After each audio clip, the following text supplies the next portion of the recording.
Hey everybody, Rob Anderson, Clean Power Wash, Salisbury, Maryland. Oh, it's a little fuzzy, but whatever. What are the tips as far as hiring employees, interviews and things? When I put a posting for a job, I usually have 10 questions and kind of just a brief description on what are my requirements.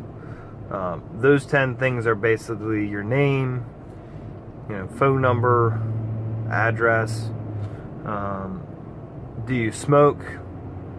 I have a zero tolerance on smoking. That's how I run my business.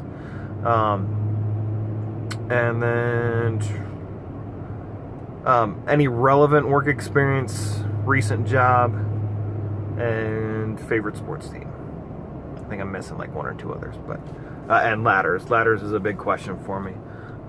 And that's also something too, you really can't always believe what people tell you just because they're saying, oh yeah, I'm good with ladders, Before you hire them, if you want to do an on-site interview for part of it, have them take a ladder off your truck or trailer, have them set it up, walk around with it, take it down, extend it. You can learn a lot real quick and also tell if they're lying to you. I put, and certainly with those things, and I'll also put, if you don't have, a vehicle, or if you don't have, whatever else, don't even bother. I'm not going to hire somebody that smokes, plain and simple. And the sports team there is just kind of as a wild card question. It really doesn't matter what they answer, it just matters that they actually answered all 10 questions. Because if they can't answer 10 questions, forget it. I'm not going to hire it. If they reply to a post, hey, call me, or they respond to a post with just their resume, no.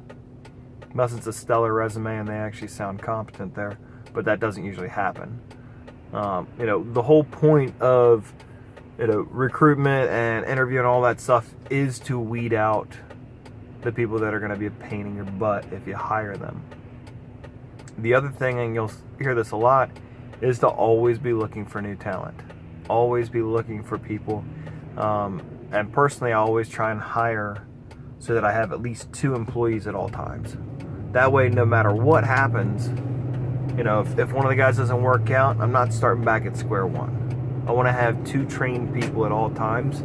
Obviously, one guy's always going to be more experienced than the other. But, if I got to lay one guy off or whatever and keep the other guy, and we bring in a new helper, we're going to be in pretty decent shape there. I also find it kind of motivating, and not everybody's going to feel this way, but when I've got somebody and their livelihood is dependent on me getting jobs for them to do, it kind of motivates me a little bit more to make sure I've got enough stuff in the pipeline and doing what needs to be done. It may sound kind of weird, but sometimes when it's just worrying about my income, I'm not quite as concerned for some reason. So, but yeah, I think that will help push you further and faster. So, have a great night.